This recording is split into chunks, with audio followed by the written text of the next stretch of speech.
साथ कोई दूसरा ऑप्शन होता फिर भी इसको ग्रो करते मतलब मिसाल के तौर पे जैसे इधर ये 25 है ना, अगर ये स्टार्ट में 14 चल रहा था तो अब 15 के हिसाब से पैसे ले लें या फिर शेयर ले नहीं नहीं, वो तो फिर होगा ही नहीं। डील के वक्त तय होता है कि शेयर इशू होने हैं, जब वो तय हुआ है तो बाद में चेंज नहीं होगी कुछ।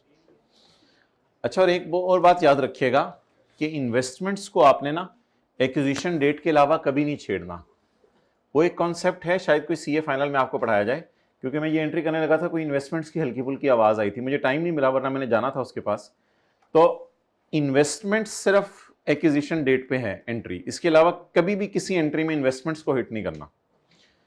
अच्छा जी, आप बताएं ये हिस्टोरिकल प्राइस पे पड़े रहेंगे या लेटेस्ट प्राइस पे अपडेट होते रहेंगे? और इस अकाउंट को खत्म कब करेंगे? जब शेयर इशू हो जाएंगे। शेयर इशू करने की एंट्री क्या है? Share capital credit, share premium credit.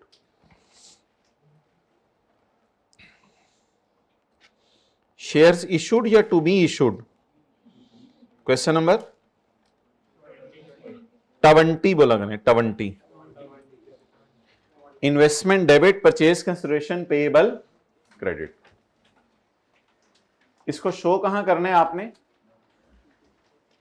अच्छा, ये अगर बैलेंस शीट में शो करना पड़ गया ना, ये पीसीपी कितने साल बैलेंस शीट में नजर आएगा? 15, 16, 17, 18, ये 4 साल बैलेंस शीट में नजर आएगा। कहां नजर आएगा? नॉन करंट लाइबिलिटीज में या इक्विटी में? इक्विटी में शो कर दीजिए। है पेएबल, क्योंकि कन्वर्ट बाद में इक्विटी में होना है, तो इसलिए शेयर कैपिटल, शेयर प्रीमियम के साथ इसको शो कर दीजिएगा नीचे अगली लाइन डाल के। डालेंगे सवालों में? नहीं, डिविडेंड नहीं मिलेगा जब तक शेयर इशू नहीं हो जाएंगे। No adjustment at year end. Year end के ऊपर अब बार बार कोई एडजस्टमेंट नहीं होगी। No fair value adjustment at year end. अब फेयर वैल्यू एडजस्टमेंट हर ईयर एंड पे नहीं करनी अब आपने। हाँ, लेकिन एक और एंट्री लिख लें, वो भाई ये तस्वीर खींचो जरा, ये किताब में डाल दो एंट्री। और ऑन इशू एक एंट्री होगी, वो जरूर लिख लें, PCP debit, share capital, share premium credit. तो 2 एंट्रीज होंगी बेसिकली। लेकिन आमतौर पे आईकैप दूसरी एंट्री नहीं टेस्ट करता, पहली ही करता है। इशू करा, वो वादा कर लेता है, इशू 3-4 साल बाद ही कराता है। ये किस वक्त एंट्री है? जब वादा किया। और ये किस वक्त एंट्री है? तो लिख लेते हैं वादा, क्योंकि जब पास पेपरों में ये एडजस्टमेंट आनी है फिर आप लोगों ने कहना नहीं थोड़ा सा बता दें।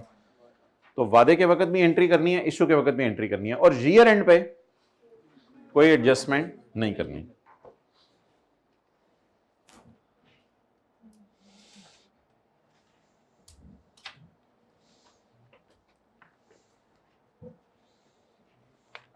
जब से सर्दियां शुरू हुई हैं, क्या आपने खिलाया पिलाया अपने दोस्त को? चाय पिलाई है, मछली खिलाई है, माशाल्लाह। ऐसा दोस्त हमें भी मिल जाए, पाए से दोस्ती कर लेगा। अल्लाह से मांगा मछलियां मछलियां मिलेंगी, मछलियां ऐसी बड़ी बड़ी। साहबा कहते हैं इतनी बड़ी मछली अल्लाह ने दी, वो खरीदी नहीं थी उन्होंने, इतनी बड़ी मछली अल्लाह ने दी कि एक आंख में सिर्फ 17 लोग घुसे, और उसका जिस्म फिर कितना बड़ा था यहीं से अंदाजा लगा लो। ओके जी, क्वेश्चन नंबर 19।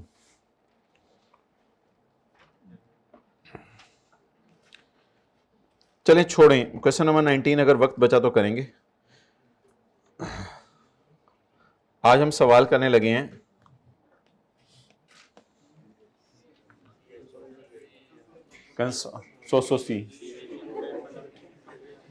केड़े पिंडों आए ने consolidated statement of comprehensive income. चलें जी,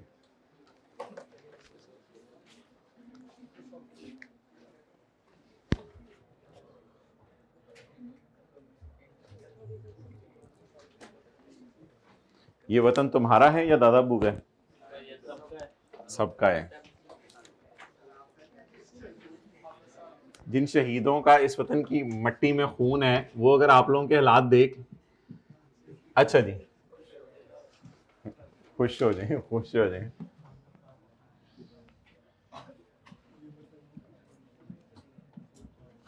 हट जा, आज P&L कंसोलिडेट होने लगा। ओए परा हो, परा के साथ वाले को, परा परा परा।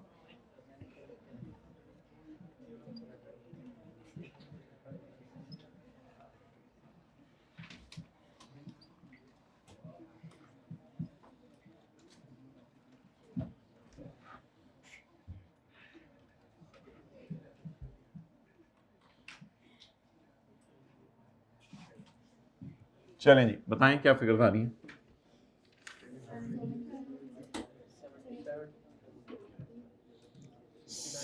69,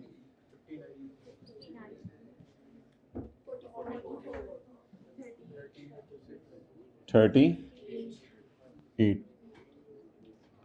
P and L for year ended 31/12/26। P acquired 90% shares of S on यकम जनवरी 26। ये क्वेश्चन बताना, सवाल है, सवाल है, जवाब सवाल है।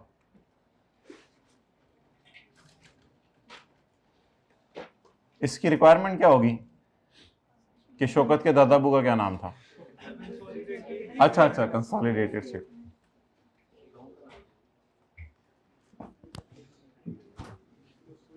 अच्छा, कोई बंदा कुछ बोला करे ना, आप उसको जवाब ना दिया करें, क्योंकि आजकल ना फिर जवाब मिल जाए तो फिर हाँ लोग कहते हैं हम जवाब ही दिए चढ़े आते हैं। ठीक है, वरना टेप मिलती है मुंह पे लगा दिया करें।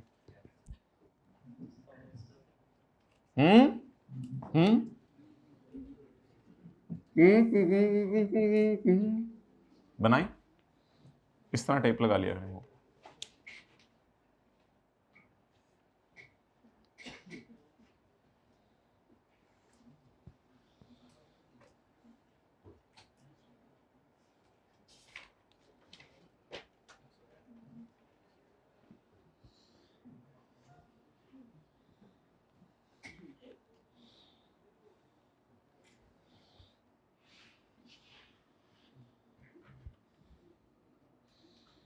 वो लड़ाइयाँ बड़ी होती थी ना घर में, तो किसी ने किसी को कोई तावीज़ बना के दे दें। उसने कहा तावीज़ क्या बना के दें इसको?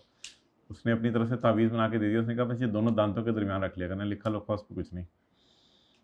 तो जब लड़ाई शुरू हो बस दोनों दांतों के दरमियान में दबा के रखना है।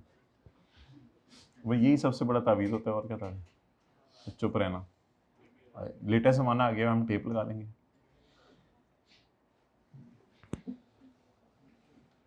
चलें जी,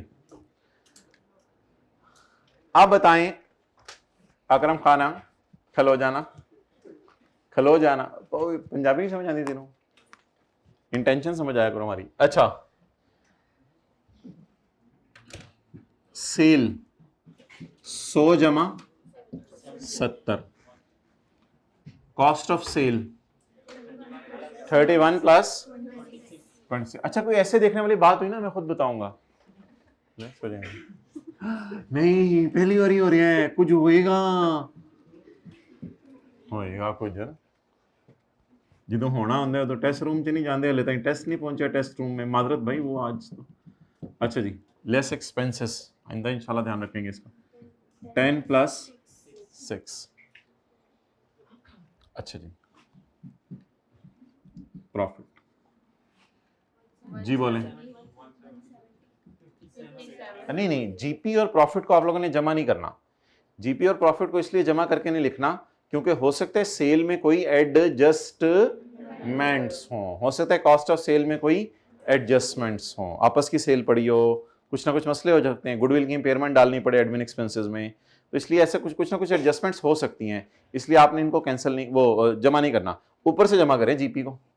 cell, cost of sale 50 113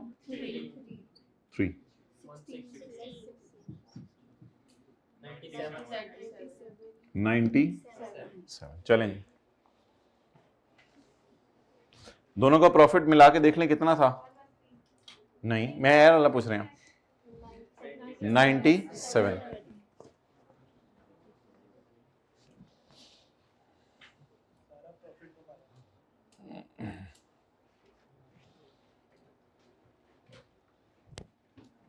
profit के आगे लिख दें पीस शेयर, सारा पी ले जे, लिख दें आगे, ये पी को दे दें सारा, पी को दे दें सारा, देने देना। भाई कह रहे हैं इसका 90% कर लें, भाई कह रहे हैं इसका 90% कर लें। इन्होंने तो जवाब बिल्कुल सही दिया, एक्सेलेंट। अच्छा, आप लोगों ने भी कुछ नहीं करना, इसमें पहले निक्की को बुलाएं। निक्की, निक्की, निक्की तेरे पास है क्या? निक्की ने कहा मेरे पास सब्सिडरी के 10% शेयर्स हैं। निक्की ने कहा मेरे पास सब्सिडरी के 10%। सब्सिडरी का प्रॉफिट कितना है? 38। इसका कितने परसेंट दे दें निक्की को? 10%। कितना हो गया? बैलेंसिंग कितना? नहीं, 34 कहां से आ गया? 97 माइनस 3.8, 93.2। अच्छा, ये 93.2 कैसे आया है? 59 तो पूरा इसका है, 59 तो पूरा इसका है, 59 भी और 38 का 90। ये आप लोगों ने चेक नहीं करना होगा, ये बैलेंसिंग आ जाया करेगा, ये आप लोगों ने चेक नहीं करना होगा। चेक करना चाहते हैं तो कर सकते हैं, छोड़े परे। सब्सिडरी ने कितना कमाया? इसका 10% किसको देना है? निक्की को देना है। लेकिन ये प्रॉपर वर्किंग के जरिए होना चाहिए, ये प्रॉपर फॉर्मेट के जरिए होना चाहिए। तो वर्किंग खोलें, खोली खोली रखें उसका मुंह, और रशीद का मुंह खुला का खुला रह गया। अब बंद करें जरा आपका मुंह। वर्किंग नंबर 5, अब 7 रह गई है, बस 7 रह गई है। तो वर्किंग नंबर 5, SRE की जगह S का प्रॉफिट, क्योंकि S का प्रॉफिट देने ना निक्की को, तो SRE की जगह S का प्रॉफिट, S का प्रॉफिट 38। ये फॉर द ईयर आ जाया करेगा, फॉर द ईयर।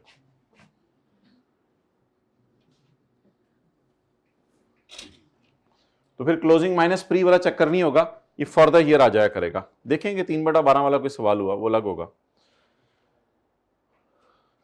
इसमें से थोड़ा सा दे दें CRE को और थोड़ा सा NCI को।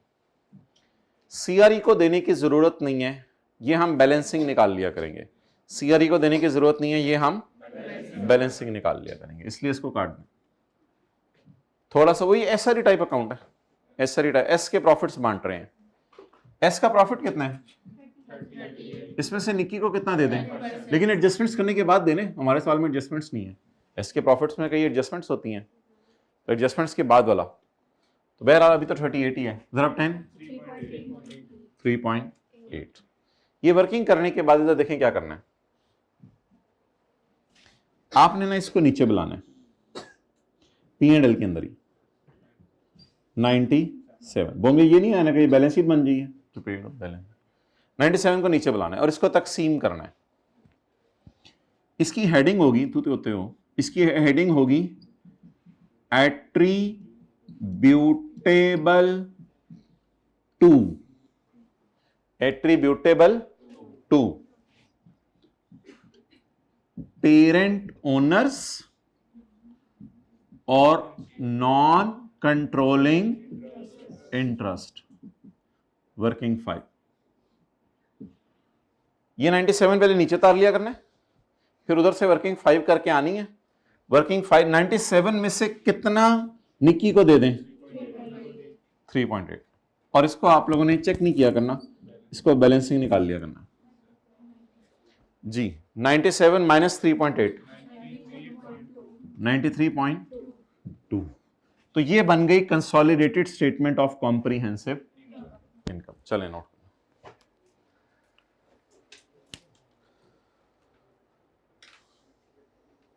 एक काम कर लेना, सवाल में इसके साथ लिख लें, मुझे साइड पे ले जाओ, ऊपर नीचे छोड़ें। अब वर्किंग 5 में S प्रॉफिट को साइड पे ले जाया करें जरा, और इसको टी काउंट में जाके सेट सुट करके चपेड़े चपेड़े मार के फिर इसको निक्की को दे दें। ये टी काउंट तो नहीं है, ये बस अप्रोप्रिएशन है, यानी बांटने के लिए खोला था अकाउंट।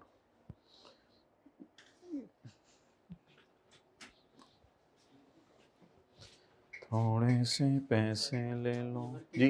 वर्किंग 5 का जो बैलेंसिंग है और पी का जो प्रॉफिट है, इन दोनों को ऐड करके भी लिख सकते हैं।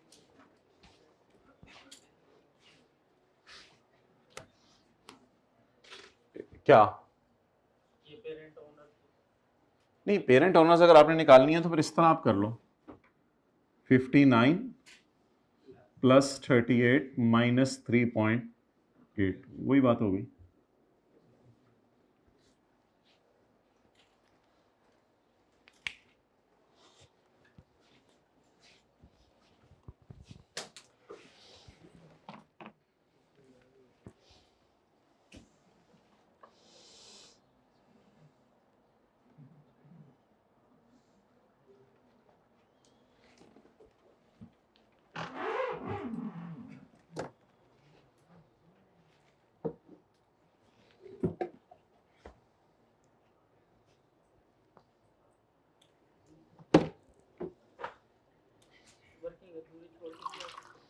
वर्किंग 5 अधूरी है, बस वो एक अप्रोप्रिएशन करने के लिए थी।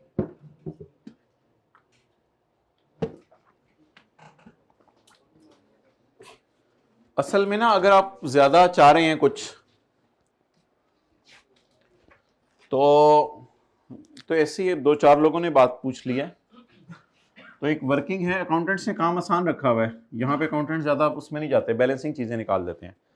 अगर आपने फिर एस प्रॉफिट अकाउंट बनाया है तो आप कंसोलिडेटेड प्रॉफिट अकाउंट भी बना लें, कंसोलिडेटेड प्रॉफिट अकाउंट। चलिए मैं वैसे ही जबरदस्ती नाम रख देता हूं, पी प्रॉफिट, पी प्रॉफिट यानी कंसोलिडेटेड प्रॉफिट। जैसे एसआरई होता था, जैसे सीआरई बना लें।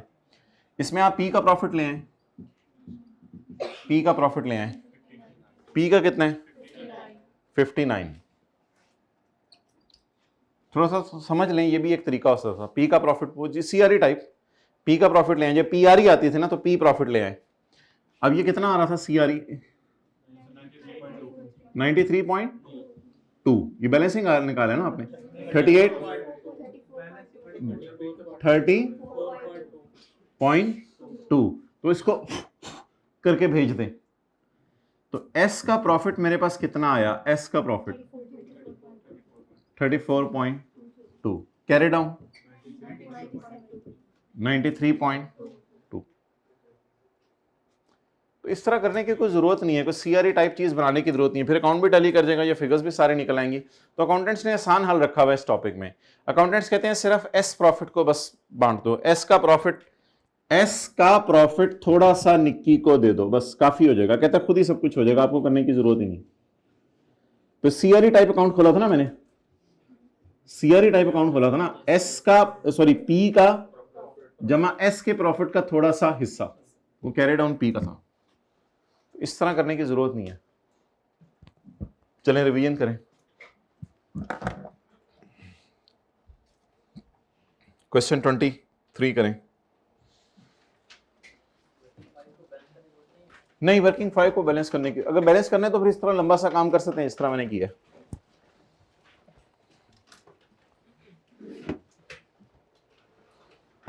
अच्छा, ये तो वर्किंग हमने ना अपने फॉर्मेट के समझने के लिए खोली हुई है। आई कैप तो ये कर रहा है, आई कैप वर्किंग 5 तो नहीं कर रहा, आई कैप ऐसे करता है 38 इंटू 10%, बस 3.8। लेकिन ऐसे हो नहीं सकता ना, आगे एडजस्टमेंट्स भी आनी है, फिर कैसे संभालेंगे इसको।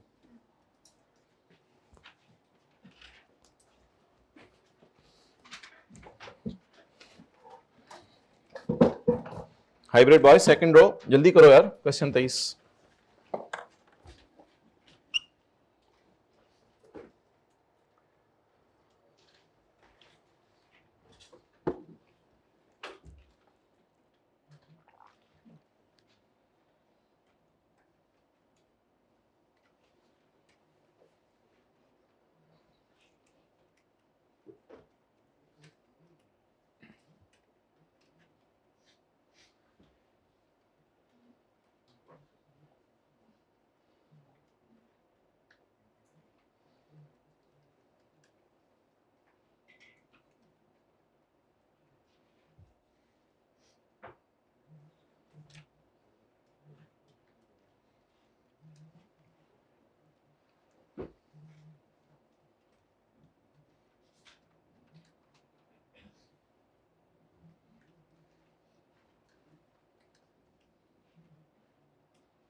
इसको मैंने कहा 2-3 सेशंस के भेजो ना, मर्ज एक ही सेशन के हमने भेजी है,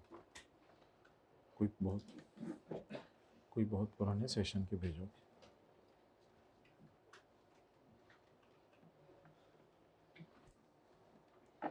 जी हो गया।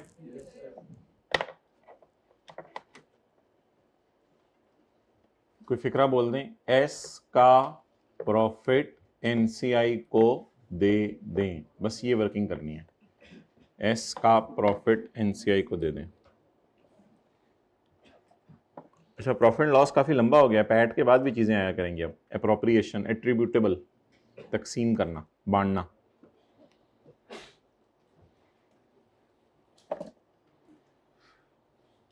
ओहो, ये तो सेवरल ईयर्स अगो लिखा हुआ है, तो फिर पिछले सालों का P&L भी कंसोलिडेट करें। नहीं, P&L तो for the year he consolidate हो सकता है ना, वो तो नहीं पिछले सालों का हो सकता। P&L तो फॉर द ईयर होगा, तो इसमें कई साल पहले एक्वायर किए, इससे क्या फर्क पड़ता है। Parent consolidated statement of comprehensive income for the year ended 31/12/10 जी। सेल 400 प्लस 200, इस तरह ना ब्रैकेटें खुली छोड़ देनी है। कॉस्ट ऑफ सेल 250 जमा 100, जीपी नहीं निकालना। Admin expenses 20 plus 15, net profit या प्रॉफिट। अच्छा, ये करके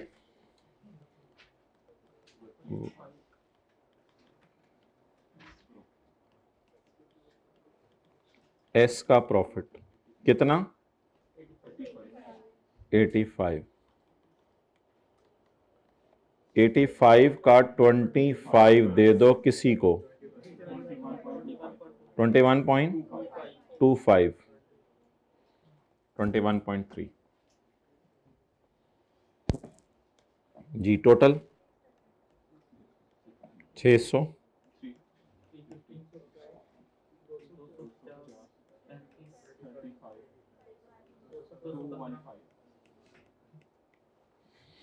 अब आपने 215 को नीचे उतारना है।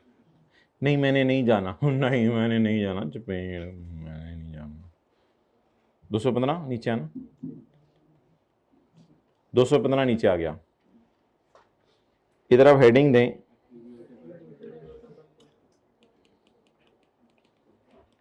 Attributable to. असल में पेरेंट ओनर वैसे ही लफ्ज लिखा जाता है, एक नॉर्म है। पेरेंट ओनर से मुराद वही बाबा जी रहमत वगैरह, पीटीसीएल का भी पूरा हिस्सा इनका, 75% सब्सिडरी का भी इनका।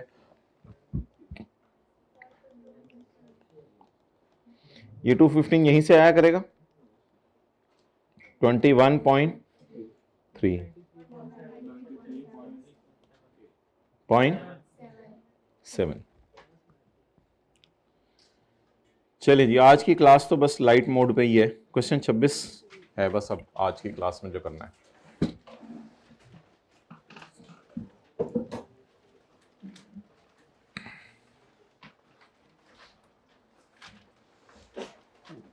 उससे पिछले निकाल लो ना कोई, वो पूरा मर्ज होके आ गया है। ओहो, उस क्वेश्चंस की मुझे पिक्चर भेजो, उससे पिछले वालों में ऐसे खाली।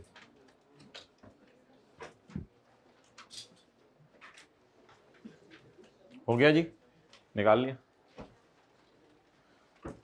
P&L of P&S are as follows: revenue, cost of sale, gross profit, admin expenses, profit, रकम जनवरी, इंटरकंपनी ट्रांजैक्शन। सेल 60, उसमें से आगे कितनी नहीं बेच सका, 20, 30, आगे कितनी नहीं बेच सका, 5।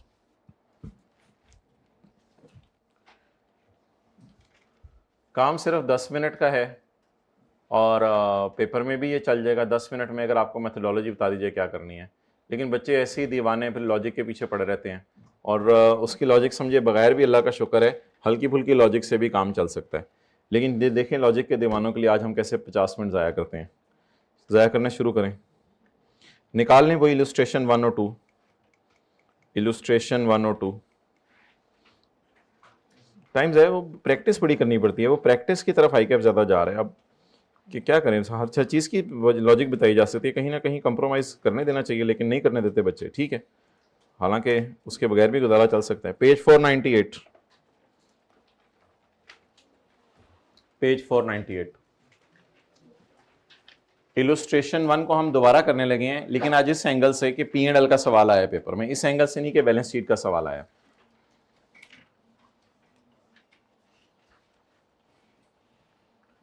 भाई इसको कर दें 22 पे।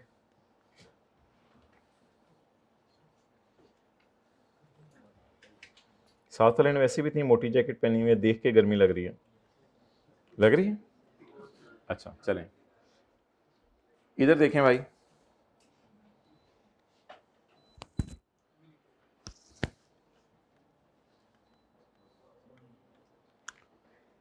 सब्सिडरी ने 10 रुपए के बिस्किट इंपोर्ट किए हैं बाहर के मुल्क से।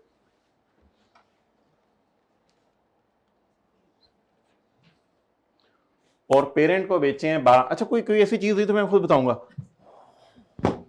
क्या होता है, कुछ हुआ तो मैं बता दूंगा, आप वैसे ही बता रहे हैं।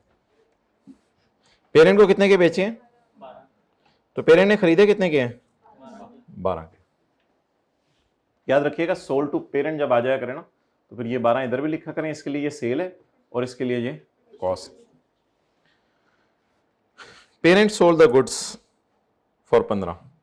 इसके भी क्लोजिंग स्टॉक में नहीं रही, इसने भी आगे 15 की बेच दी, इसके भी क्लोजिंग स्टॉक में नहीं रही। अच्छा,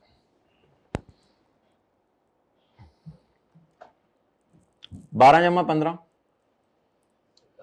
कंसोलिडेशन करें। 12 जमा 15 27, 12 जमा 15 27, 10 जमा 12 22। अब ये मसला हो गया, ये मसला हो गया। 27 की हमारी सेल नहीं है, हमारे ग्रुप के एंगल से सेल 15 की है। सिर्फ हमारे ग्रुप के एंगल से कितने की सेल है? 15 की। ये 27 और 22 कैसे गलत है? ये देखें, ये देखें, सब्सिडरी ने कितने का खरीदा? पेरेंट को कितने का बेचा? पेरेंट ने कितने का बेचा? अच्छा, अगर ये दोनों एक बन जाए तो फिर what is our purchase? 10। Excellent. What is our sale? तो purchase is 10 and sale is 15। But we are so, oh man, 27 by कहां से आ गया? लोगों ने कहा ये 27 by, 27 by, by by by, ये क्या है 27 बाई? ये लोगों ने कहा ये, आपने कहा ये, लोगों ने कहा ये, आपने कहा ये। तो 10 और 15 आपस के, या 12 और 12 आपस के? 10 और 15 आपस के। 10 इसने बाहर के मुल्क से बिस्किट मंगवाया है यूफोन ने, फिर पीटीसीएल को 12 रुपए का बेचा है, पीटीसीएल ने 12 रुपए का खरीदा है और आगे सरासिफ को 15 का बेचा है। अब क्या करें?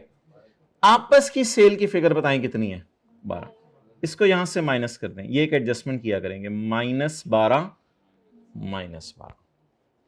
जिस तरह थोड़े दिनों बाद सवालों में इंटरेस्ट इनकम, इंटरेस्ट एक्सपेंस आएगा, उसको भी हम माइनस कर देंगे। दोनों का है इंटरेस्ट, आपस का है। हाँ, कोई बैंक से लोन लिया हुआ वो और बात है, लेकिन अगर पेरेंट ने सब्सिडरी को लोन दिया हुआ तो interest income, interest expense exact same amount से दोनों तरफ से माइनस किया करेंगे। थोड़े दिनों बाद मैनेजमेंट फीस इनकम भी आएगी, एक की अदर इनकम में पड़ी होगी, दूसरी के एडमिन एक्सपेंस में पड़ा होगा। तो बोलें जी सेल कितने की आपस की है? 12 वाली या 15 वाली? 12 वाली।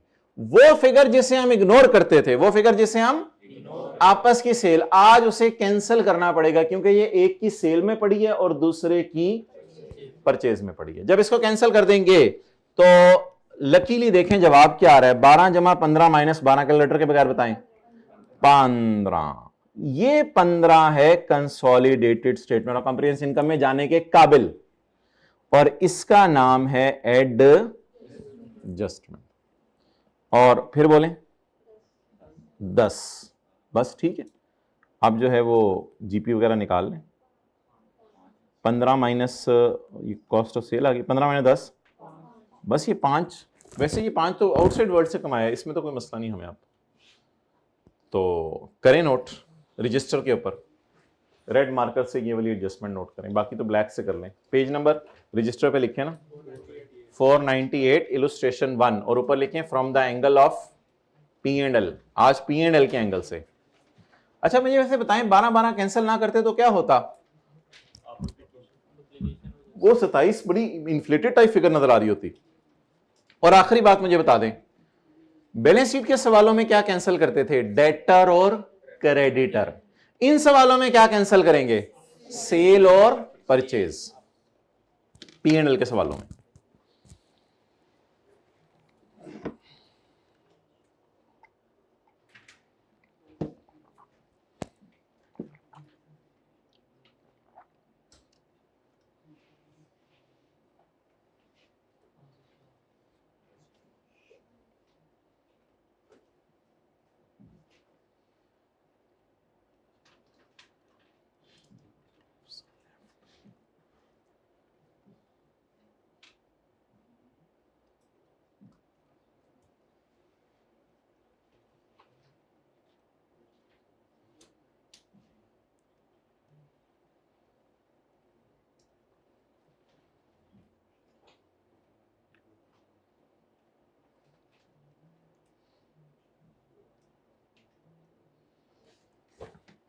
कभी आप किसी जगह से जिंदगी में कह के बाहर निकले? अच्छा, दिल में सोच के बाहर निकले? माफ कर दिया करें मौके पे। नहीं, आपको नहीं पता सर, उन लोगों का। कभी आपका पाला पड़ा हो ना तो फिर आपको पता हो। वो तो चचा के कातिल को अल्लाह के नबी ने माफ कर दिया था, तो आप तो सल्लल्लाहु अलैहि वसल्लम जी।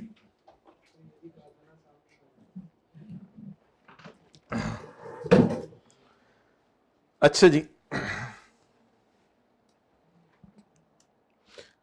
चलें आगे।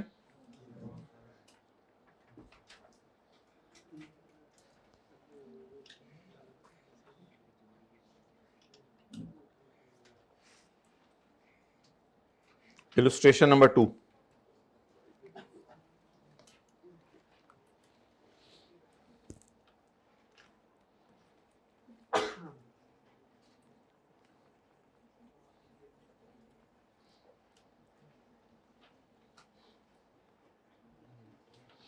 Subsidiary purchase biscuits costing ₹10 and sold to parent for 12। सही है।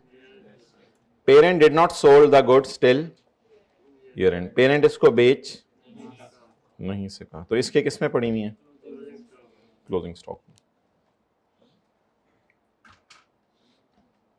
चलें जी, आप बताएं कि आपस की कोई सेल आपको नजर आ रही है इस सवाल में? आपस की सेल, एक्सेलेंट। हाँ, बाहर के मुल्क में आपस की तो सेल हुई है। किसने बेचा है? एस ने। किसको? कैंसिल करें, कैंसिल करें। एडजस्टमेंट -12 उसको उसी से करना है, क्योंकि ये ग्रुप सेल ही नहीं कर सका चीज। असल में ग्रुप के एंगल से सेल 0 है, देख लें। ग्रुप के एंगल से सेल 0 है, ग्रुप आगे बेच ही नहीं सका ना बस, तो इसलिए ग्रुप के एंगल से तो सेल है ही नहीं। Sale should be 0। Consolidated sale is 0, याद रखिएगा। इस सवाल में सेल आ ही नहीं सकती। 12 और 12 माइनस करें। अच्छा जी, एक और एडजस्टमेंट आपने करनी है। उधर जो क्लोजिंग स्टॉक का प्रॉफिट उतारते थे वो भी करनी है। एक और मसला हो गया, क्लोजिंग स्टॉक 12 पे पड़ा हुआ है। ये मसला तो पुराना है, ये कौन सा नया है? क्लोजिंग स्टॉक किस पे पड़ा हुआ है? आप बताएं, अगर क्लोजिंग स्टॉक 12 पे पड़ा हुआ है तो इसको मैंने किस पे लाना है? 2 पे नहीं लाना। इस 10 का है मेरा स्टॉक है। यहां से देख लें, मेरा स्टॉक कितने का है? आउटसाइड वर्ल्ड से तो 10 का ही खरीदा है। अगला मसला एक और हो गया, हमें क्या करना पड़ेगा? -2। अब जरा बना के देखें, सही बने P&L सारा। ये फिगर कितनी आ गई? ये तो consolidated statement of comprehensive income बन रही है ना। ये फिगर कितनी आ गई? हाँ हाँ, हमारे ग्रुप ने 10 की परचेज की हुई है, वो भी नजर मार के आए हैं। ये 10 तो क्लोजिंग स्टॉक में पड़ा हुआ है। 10 12 - 2 10, ठीक है। कॉस्ट ऑफ सेल, जाहिर बात है सेल नहीं है तो कॉस्ट ऑफ सेल भी नहीं है। हमारे ग्रुप का प्रॉफिट 0। ग्रुप को प्रॉफिट शो ही नहीं करना चाहिए, ग्रुप ने कमाया ही नहीं। आपस का प्रॉफिट हमने कैंसिल कर दिया, खत्म कर दिया बस। अगर इनमें से एक भी चीज मिस करते तो ये 0 ना आता।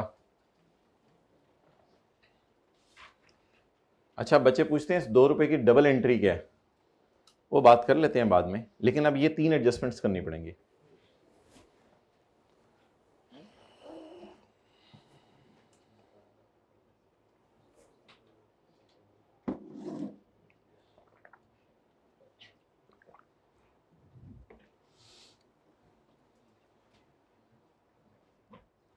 जी मुझसे पहला पहला भेज दो अलग से करके।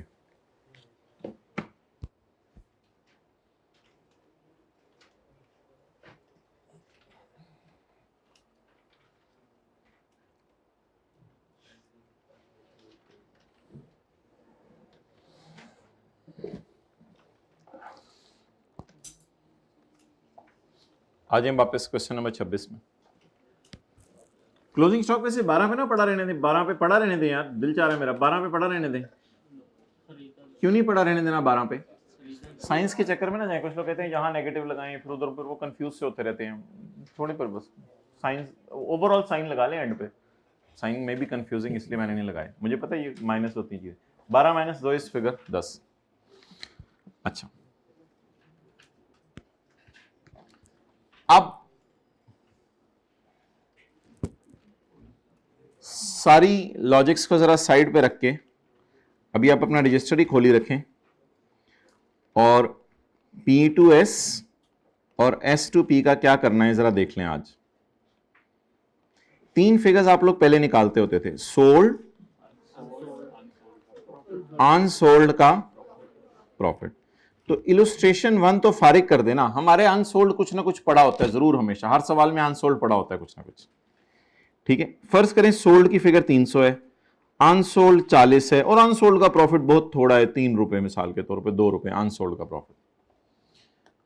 और S2P, एस ने भी बेची चीजें 600 रुपए की, अनसोल्ड 150 रुपए और अनसोल्ड का प्रॉफिट 22 रुपए। डन। नाउ अब हमने करना क्या होगा, जो हमने करना है बस वो हम लिख देते हैं। ये वर्किंग हमें करनी आती है, इसलिए वर्किंग करने में हमें कोई टेंशन नहीं होनी चाहिए। हम सोल्ड वाली फिगर को इग्नोर करते थे, लेकिन अब सोल्ड वाली फिगर इग्नोर नहीं कर सकते, सोल्ड वाली फिगर इग्नोर नहीं कर सकते। इस 300 को आपने डिडक्ट करना है फ्रॉम सेल एंड परचेज। तो नहीं, परचेज तो हमें नहीं दी होगी, वो तो मैंने परचेज आपको दिखा दी, खुशकिस्मती हमारी के परचेज यहां पड़ी हुई थी, परचेज तो नहीं दी होती सवालों में। Deduct from sale and cost of sale. 40 रुपए का तो उधर भी कुछ नहीं करते थे, 2 रुपए का करते थे। 2 रुपए की आप लोगों ने जनरल एंट्री करनी है। 2 रुपए की क्या करनी है? General entry.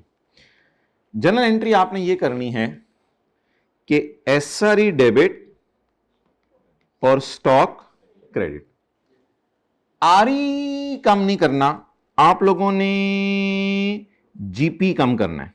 आरई कम करने की बजाय क्या करना है? जीपी कम करना है। लेकिन जीपी हम कम कर नहीं सकते। जीपी कम करने के अंदर एक मसला यह है कि जीपी वाली लाइन में एडजस्टमेंट्स नहीं होती।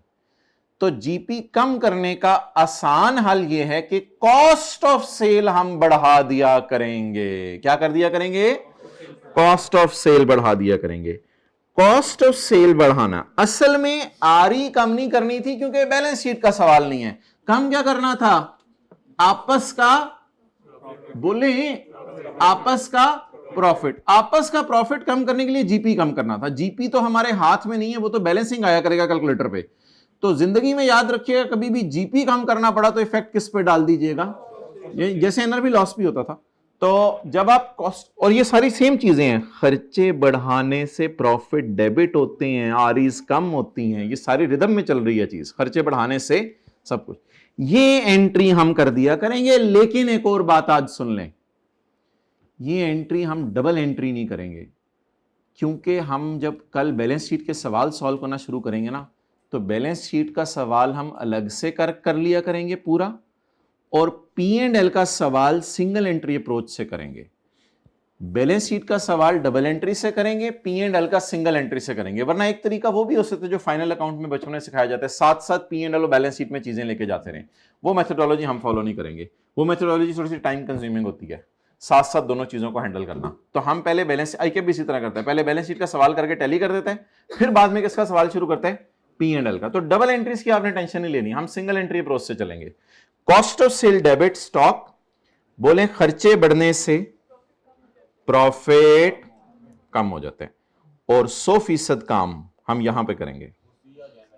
क्या एस आर ई की जगह पे सी आर ई, अच्छा जो भी है चलें वो मैं कर देता हूं, ठीक है, ओके। अच्छा इसका बोलें भाई, जब बेच दिया ना एक ने दूसरे को तो दोनों का 600 पड़ा हुआ है, एक की सेल में पड़ा हुआ है, दूसरे की, आज इसे इग्नोर नहीं कर सकते, ये माइनस करनी पड़ेगी, ये एडजस्टमेंट मस्ट है। ये एडजस्टमेंट आपने देखे इलस्ट्रेशन 1 2 हमने दोनों में की थी, -12 चाहे सोल्ड है आगे चाहे अनसोल्ड है, इस एडजस्टमेंट के बगैर कभी भी टैली नहीं हो सकता, क्योंकि बेचने वाले की किस में पड़ा होगा, सेल में, और खरीदने वाले की, और ये आपस की फिगर है। डिडक्ट फ्रॉम, बोले बोले deduct from sale and cost of sale, और इसकी क्या करें, जर्नल एंट्री। जर्नल एंट्री क्या करेंगे, बस वही वही वही cost of sale debit stock credit, कितने रुपए से, 22 रुपए से। बेसिकली 3 फिगर्स आया करेंगी, माइनस ये वाली 3, 1 2 3, बेसिकली 3 फिगर्स आया करेंगी। 300 300 दो जगह नजर आएगा, सेल और कॉस्ट ऑफ सेल में कम हुआ करेगा, और खर्चे बढ़ाने से प्रॉफिट कम हो जाएगा, इधर भी सेल और कॉस्ट ऑफ सेल होगा, खर्चे बढ़ाने से प्रॉफिट। लेकिन एक मसला रह गया, वो आप मुझे बताएं क्या है, एक मसला रह गया, एक मसला,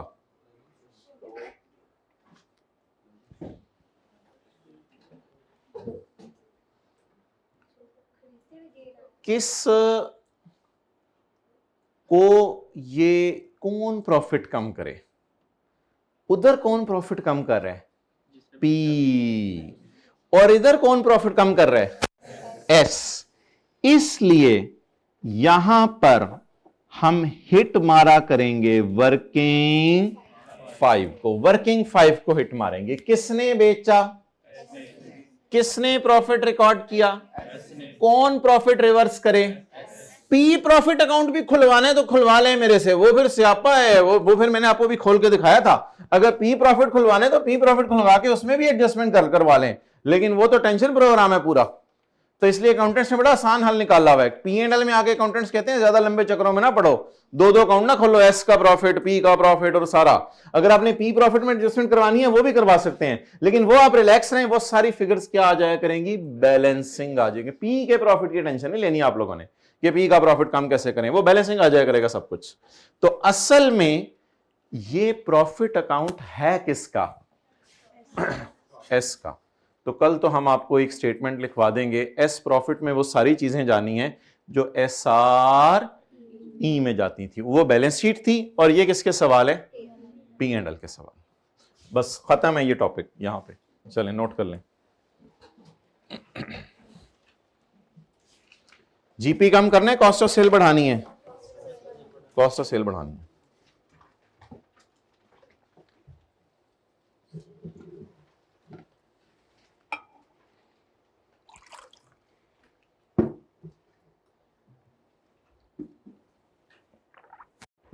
पहले ये नोट कर लें,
हिट वर्किंग 5 विथ 22 यानी SRE टाइप एडजस्टमेंट।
ओके चलें अब ये लॉजिक इसकी भी रिवाइज कर लेते हैं साथ, दोबारा सवाल निकाल लें। The profit and loss of parent and subsidiary as at 31 December 2025 15 R S follows. Revenues को जमा कर लें, कॉस्ट ऑफ सेल को जमा कर लें, एक्सपेंसेस को जमा कर लें। ये 6 फिगर्स उठा लें पहले, मुझे गिन लेने दें, 1 2 3 4 5 6, ये 6 फिगर्स उठा लें। इधर 6 फिगर्स हैं बस पड़ी हुई अनलकीली आज। Parent consolidated statement of comprehensive income for the year ended December 31 15 ji 830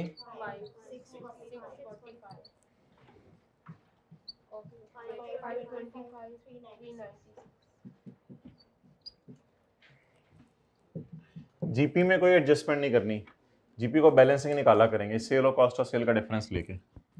expenses 102 profit. अच्छा वर्किंग साथ ही खोल लेनी है, वर्किंग 1 2 3 4 5 वाली, वर्किंग 5 एस का प्रॉफिट, एसआरई में एसआरई ले जाओ, एस प्रॉफिट में एस प्रॉफिट ले जाओ 140। ये सवाल की सारी अनएडजस्टेड फिगर्स आ गई। अब एडजस्टमेंट्स करना शुरू करते हैं।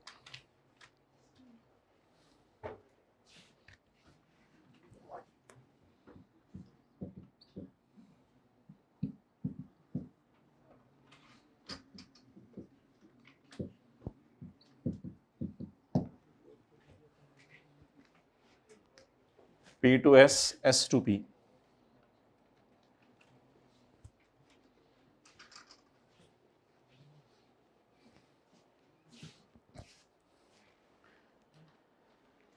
सोल्ड अनसोल्ड, अनसोल्ड का प्रॉफिट जी, सोल्ड बोलें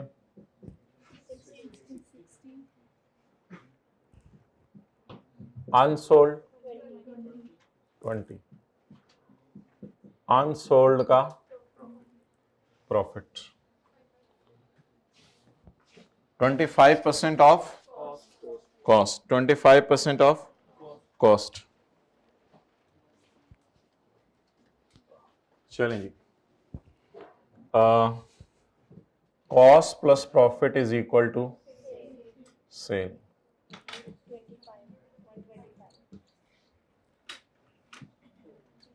20 पड़ा हुआ है तो मुझे 25 दे दो।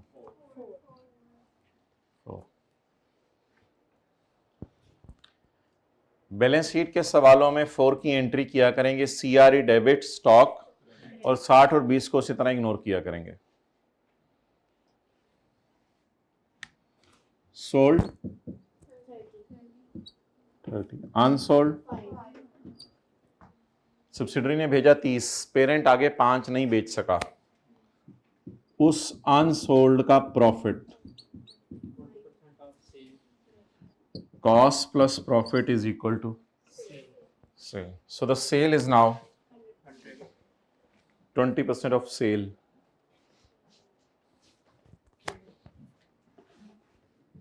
$100, 20, 80,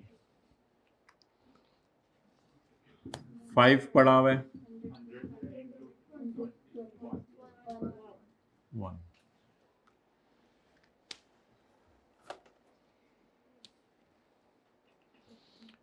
थोड़े दिनों में हमें ये वर्किंग नहीं करनी पड़ेगी, बस वो हमें पता होगा 60 और 30 को कहाँ लेके जाना है. अच्छा, अब जरा लॉजिक पे चलें.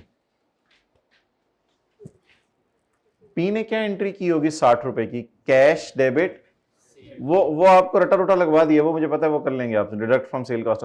पी ने क्या एंट्री की होगी, कैश डेबिट सेल क्रेडिट. तो ये पी की सेल में पड़ा हुआ है इस 835 में. इस तरह सोचना, पेपर में इतना टाइम तो नहीं होता. अच्छा, एस ने क्या एंट्री की होगी, परचेज डेबिट कैश, तो इसकी कहां पड़ा हुआ है, परचेज में, इसमें 396. तो यहां से ये 60 निकालना पड़ेगा. तो इसलिए एक काम तो नया आ गया इन सवालों में, डिडक्ट, इसको डिडक्ट कर दें from sale and cost of sale. अच्छा जी, आपस का प्रॉफिट उल्टाने का क्या तरीका है, ग्रॉस प्रॉफिट कम कर दें या खर्चे बढ़ा दें, खर्चे बढ़ा दें. डबल एंट्री ना लिखें, बस लिख दें इंक्रीज कॉस्ट ऑफ सेल 4 रुपए से, बस डबल एंट्री ना, सिंगल एंट्री से चला करेंगे हम. इंक्रीज कॉस्ट ऑफ सेल बढ़ाने से क्या हो जाएगा, प्रॉफिट कम हो जाएगा. चले जी, पोस्ट करें इसको. -60 +4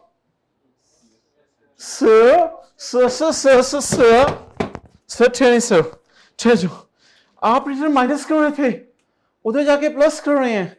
आप चाहते क्या हैं, चाहते क्या हैं भाई. आज असल में हमें कॉस्ट ऑफ सेल दी हुई है ना, तो ये वाला लेस जब इसको जाके हिट करेगा तो ये पॉजिटिव हो जाएगा. तो इस तरह नहीं मैं सोचवाता होता, इस तरह तो ऐसे ही आपको सोचवा दिया, छोड़ें, हम तो इस तरह आपको सोचवाएंगे. बताएं, खर्चे बढ़ाने से प्रॉफिट क्या होंगे, कम होंगे. तो खर्चे बढ़ाए हैं ना, खर्चे, मेरे क्लोजिंग स्टॉक पड़ा ही नहीं हुआ तो मैं क्या करूं. तो इस एडजस्टमेंट का हम नाम रख देते हैं आज के बाद ट्राइंगुलर अप्रोच.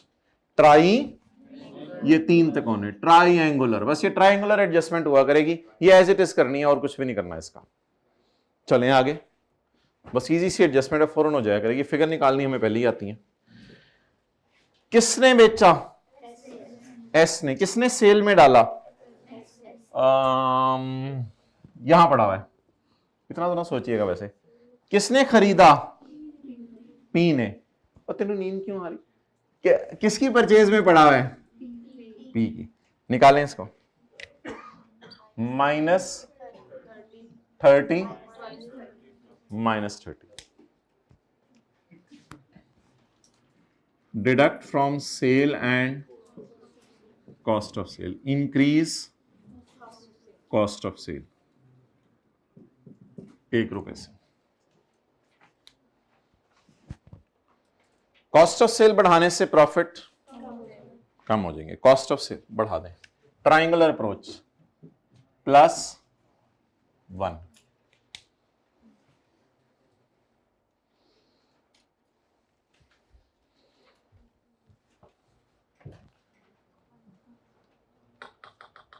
अच्छा जी, अब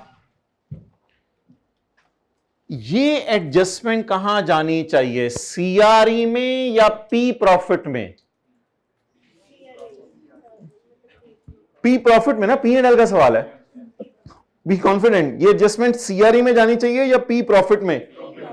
किसने बेचा, पी का तो कोई ऑनर नहीं, बस पी तो खुद है. बस तो ये एडजस्टमेंट पीआरई में जानी चाहिए। पीआरई अकाउंट बना रहे हैं हम, कोई बनाना है तो बना लीजिएगा पी प्रॉफिट अकाउंट, वो तो हमने तो कभी नहीं बनाया ना, आज तक किसी किताब में बना हुआ देखा है।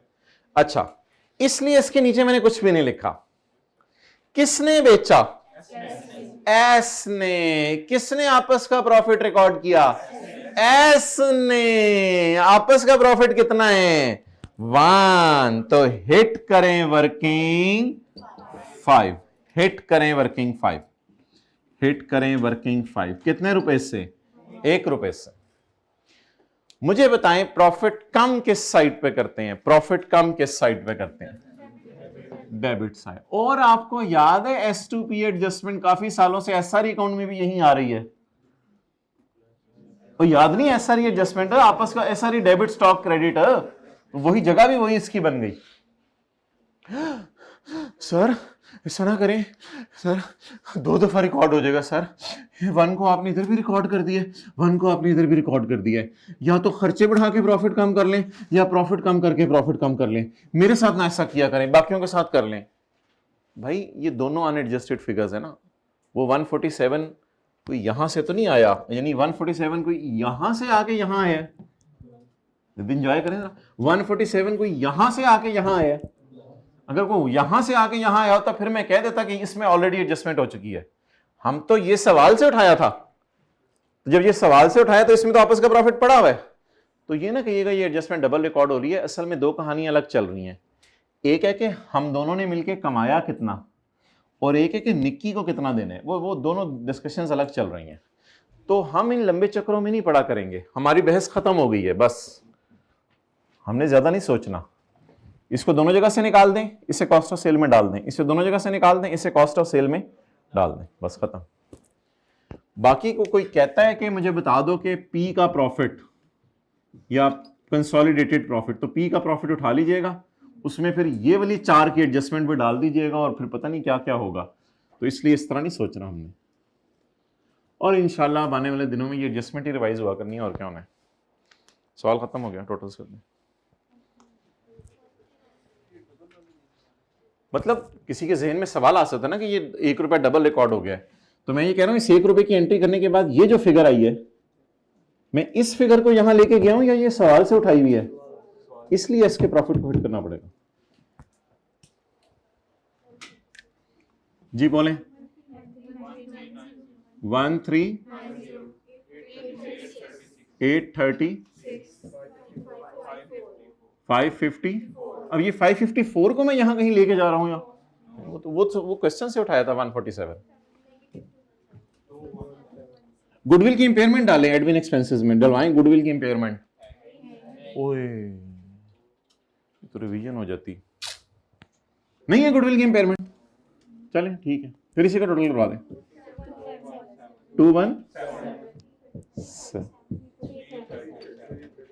337। अब किसी चीज को नीचे उतार लें, फिर अब मैं आगे आगे करता हूं। किसी चीज को नीचे उतार लें, इसको एज इट इज, चलो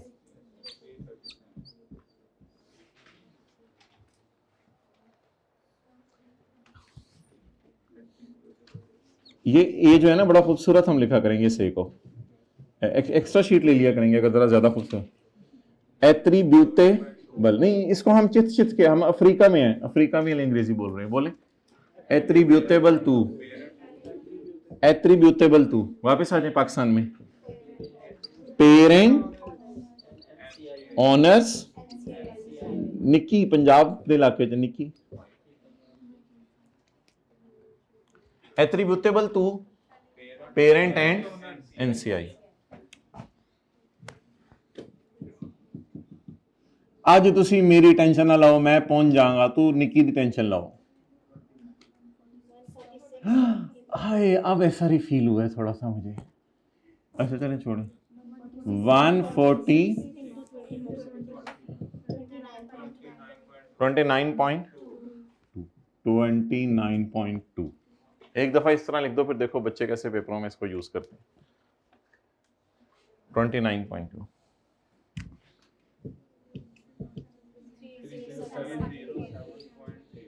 थ्री जीरो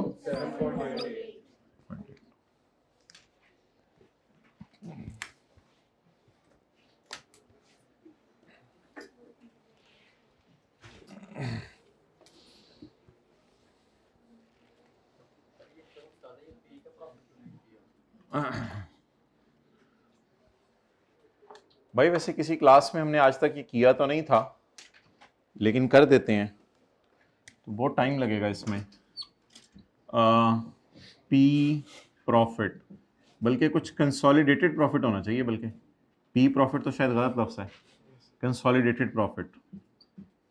सीआरई की जगह पी का प्रॉफिट उठाएं, टाइम जाएगा ना, टाइम जाया करें, पी का प्रॉफिट उठाएं 195। ये तो सारा इसका है ना, इसमें तो कोई मसला नहीं, 195। अच्छा, एस का प्रॉफिट, एस का प्रॉफिट 146 माइनस 29 पॉइंट, वो बैलेंसिंग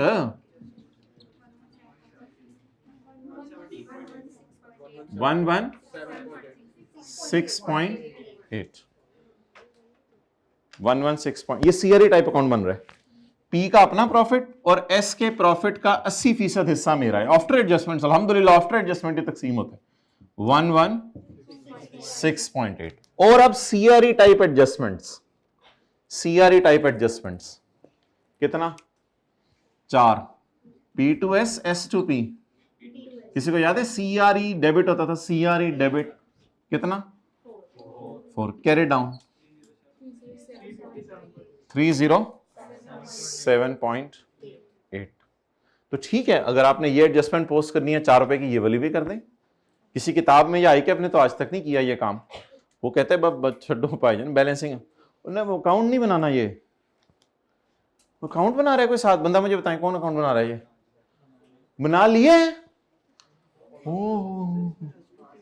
हाँ जी, एस टू पी तो एस प्रॉफ एसआरई में जाती थी ना, ये एसआरई टाइप अकाउंट है या सीआरई टाइप अकाउंट है? कंसोलिडेटेड में अब क्या होगा, यही होता ना, एस के प्रॉफिट में तो एस की चीजें जाती थी और इसको फिर पी को अपनी भी चीजें मिलती थी, एस का कुछ हिस्सा भी मिलता था। तो ये एडजस्टमेंट अब 4 की कहीं और नहीं करनी होगी, बस ये मैं बता रहा था, क्योंकि वो जब आप बैलेंस ही निकालोगे सब कुछ खुद ही हो जाएगा। बोले सीआरई में ये जाता नहीं था पी टू एस, और एसआरई में क्या जाता था? बस अब सवाल पूछो फिर।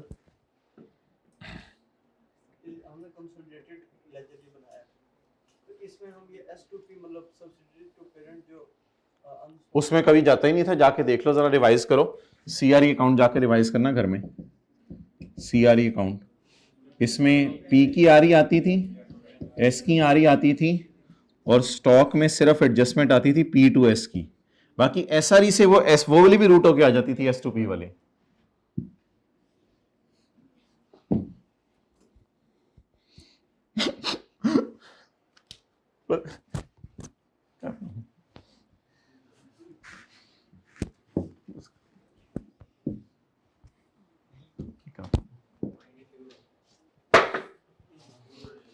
ओके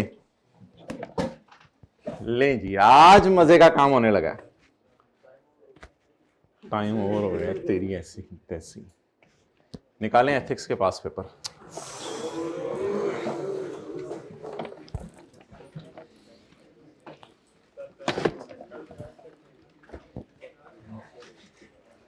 निकालें जी एथिक्स के पास पेपर, एथिक्स के पास पेपर। ना होमवर्क कोई नहीं, आज केड़ा होमवर्क, आज एथिक्स रिवाइज करने हैं पुत्र, बस आज केड़ा होमवर्क। 480 पास्ट पेपर, मुझे बताओ past paper.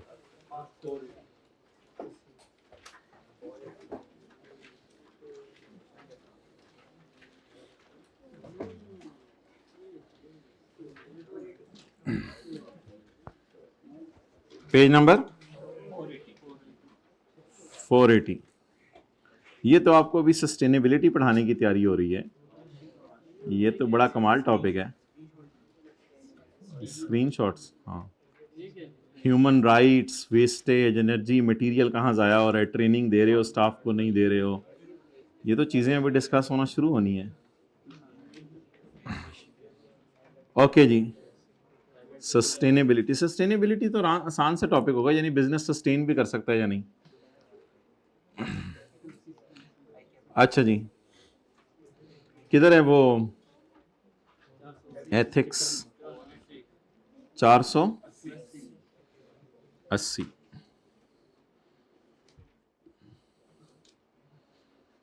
Page 482।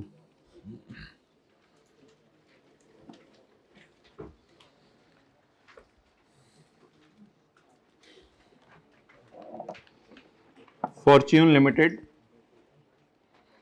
is a listed company on stock exchange. इसमें उसी तरह होगा, 2-3 लाइनें आपको थ्योरी वाली लिखनी पड़ेंगी जो आपने याद की हुई, फिर सिनेरियो से लिंक करके जवाब दिया करेंगे। Fortune Limited is quoted on stock exchange with a revenue of over 5 billion per annum. इस साल FL को लॉस आया है 26 मिलियन का। अच्छा, सवाल कोई ऐसा वो नहीं है, रिलैक्स हो।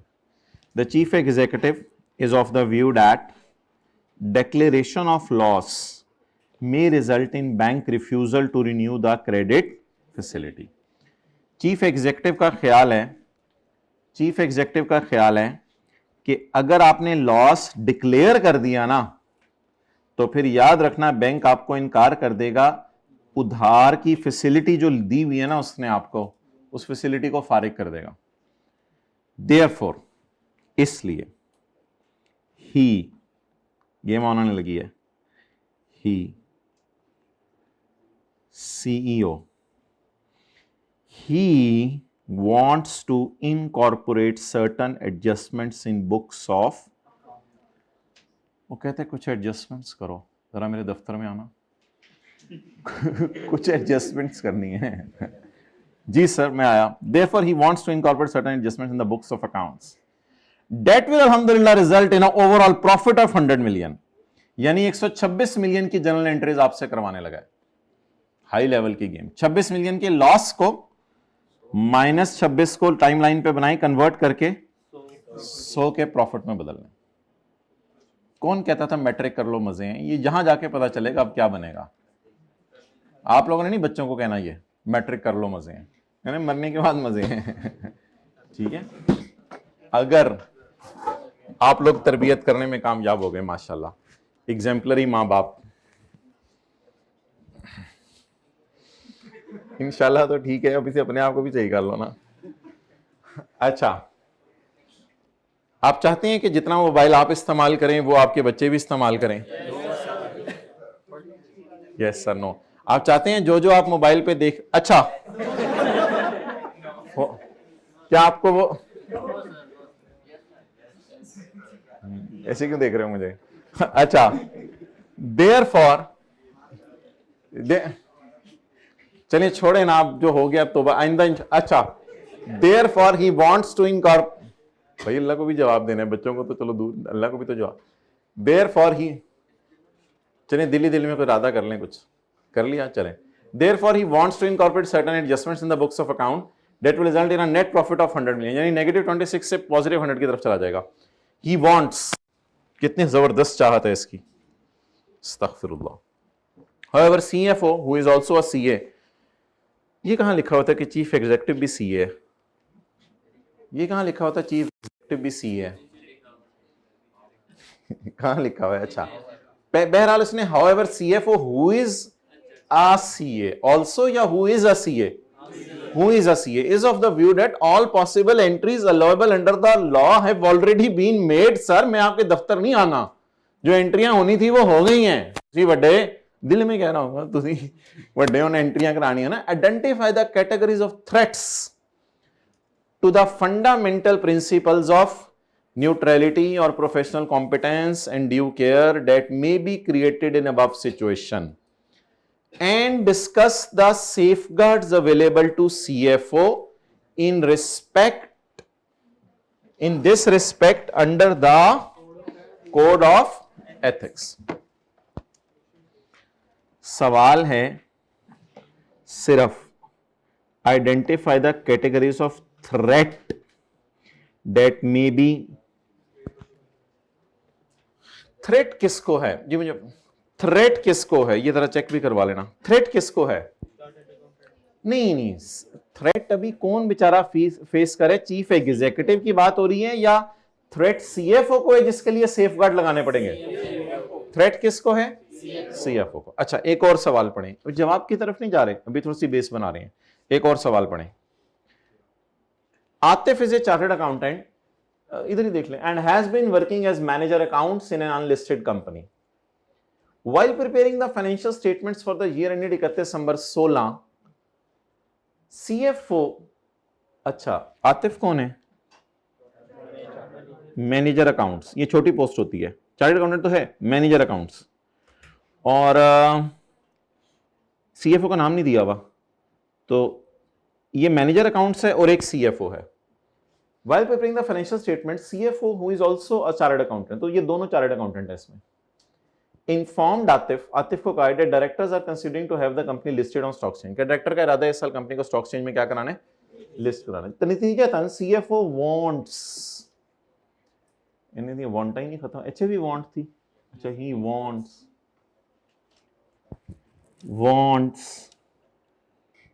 ਤੁਹਾਡੀਆਂ ਵਾਂਟਾਂ ਕਿੱਥੇ wants to show अन्य profits, कहते हैं प्रॉफिट हो तो अन्य हो, and has asked Atif to identify areas where entries can be made, कोई ऐसी एरिया ढूंढ के लाओ कि एंट्रीज हो सके। He has also informed that, मैंने कहा अगर तू लब के ले आया और हम लिस्ट हो गए तो फिर याद रखी सारे मैनेजर्स को बोनस मिलेगा, और ड्रामे तू भी तो हमारा मैनेजर है, तुझे भी तो बोनस मिलेगा। पिछले सवाल में, ये तो जवाब भी पूछा नहीं, अच्छा पिछले सवाल में बॉस के साथ नहीं लिखा हुआ था सीए, ये मैं आपको बताना चाह रहा हूं। इस सवाल में बॉस के साथ, करें खुरक, इस सवाल में बॉस के साथ लिखा हुआ होगी बस, इस सवाल में मानने वाले बच्चे, इस सवाल में बॉस के साथ लिखा हुआ है, वो भी क्या है? सीए। इसलिए सवाल थोड़ा सा ज्यादा कुछ मांग रहे आपसे, बताएं सीएफओ कैसे फंडामेंटल प्रिंसिपल तोड़ है। फंडामेंटल प्रिंसिपल भाई 5 थे ना, integrity, objectivity, professional competence, professional behaviour और कॉन्फिडेंशियलिटी। बॉस कैसे फंडामेंटल प्रिंसिपल तोड़ है जी। ऑल्सो आइडेंटिफाई द थ्रेट्स जो मैनेजर फेस कर रहा है और वो कैसे इसको रिस्पॉन्ड करें। अब मुझे बताएं पिछले सवाल में उसने क्यों नहीं पूछा था कि बॉस कौन से वाले प्रिंसिपल ब्रेक कर रहा है, क्योंकि वो शायद सीए नहीं था तो उस पे कोड ऑफ एथिक्स लगता नहीं था, इसलिए उसने सवाल पूछा नहीं। लेकिन इस सवाल में बॉस ने भी क्यूएम 2-3 अटेम्प्ट में निकाली है, और लेकिन अब तो चल रहे हैं, छोड़े होगी ना बात, रात की बात की खत्म होगी, अब ठीक है, इंट्रो में जो हुआ था फरमान छोड़े, अब अभी तो बैठे हैं ना। तो बॉस जो है वो भी सीए है और एम्प्लॉय भी, 1 मिनट ऊपर हो गया, बस आखिरी बात सुन लें। इसलिए पिछले सवाल की रिक्वायरमेंट क्या थी? 2 थी कि एम्प्लॉय क्या थ्रेट फेस कर रहे और एम्प्लॉय कैसे बचे। इस सवाल में कितनी रिक्वायरमेंट्स हैं? 3।